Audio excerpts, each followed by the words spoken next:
Hello, everybody, and welcome to session 3. This week we're going to be talking about a lot of different kinds of things.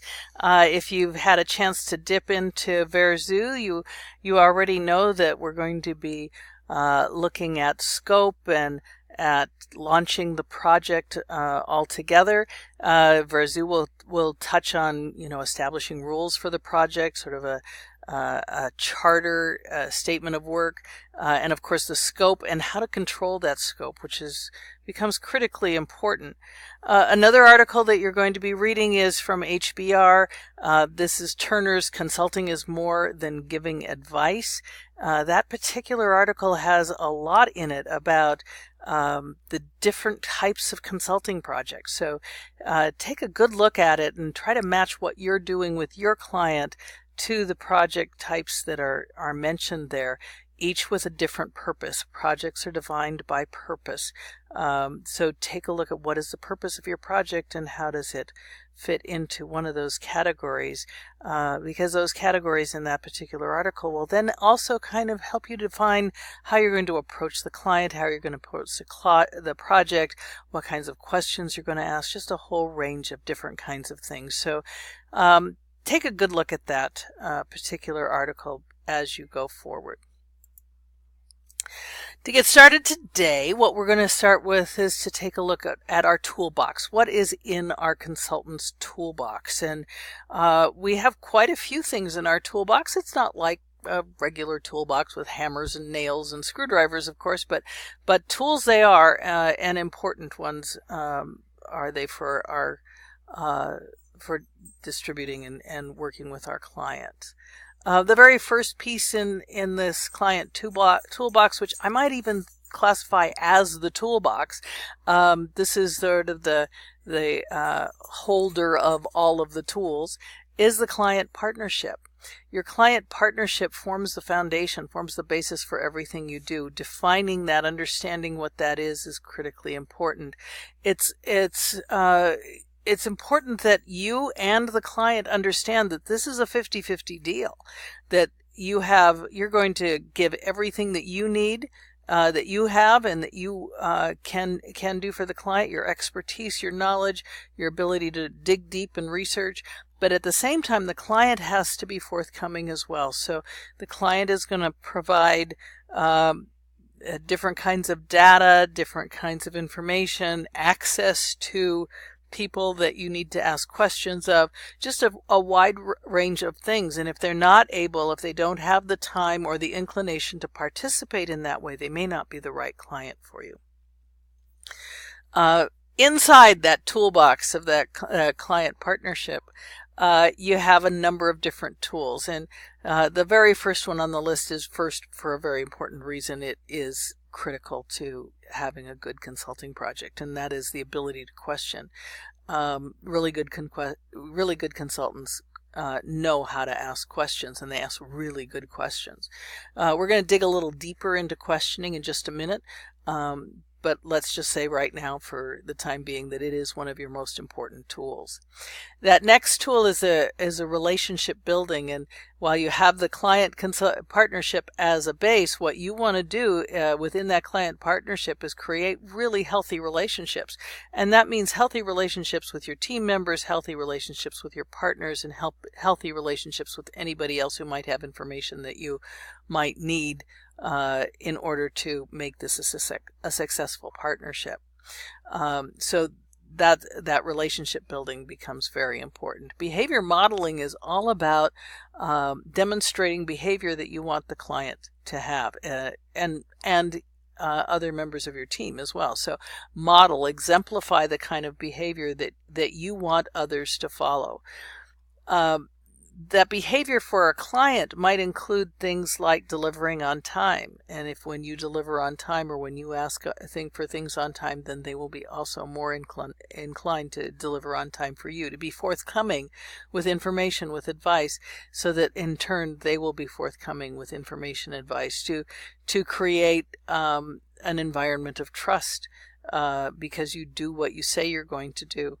And that then enables them to give you the kind of information that you need because they trust you. Data collection, of course, is hugely important, and all kinds of data fit in your toolbox here. You're going to get data directly from the client in the terms of reports or interviews or observation, a lot of different kinds of ways that you might gather data from the client. You're also going to gather data from the outside, so maybe you're going to investigate the market. Maybe you're going to take a look at what else is going on in the economy. Lots of different kinds of things might go into data collection that are from the outside as well as from the inside for the client. And then you're going to take all of that information that you've gathered and all of the things all the impressions that have been made, and you're going to analyze that. And you're going to look at that as a whole, take it apart, put it together to see what does it mean. Interpret it, make some kind of a meaning out of all of this data. Data by itself is meaningless. What you have to do is combine it with other things in order to give it meaning, and that's what that analysis does.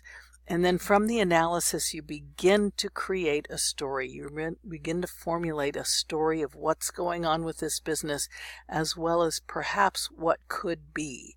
And that storytelling tool starts with the past, creates a fabulous story for the past, then takes us into the future, and then extends into the future from the present. So it takes us from the past into the present and then extends into the future. And part of what then leads us into the future, of course, is our tool of innovative thinking and idea creation. So that ability to think beyond what is most obvious, beyond that Occam's razor that we talked about. What is it that you can do that is innovative, that is different, that is beyond what they might have thought of? Those are part of the things that make for an exciting consulting project.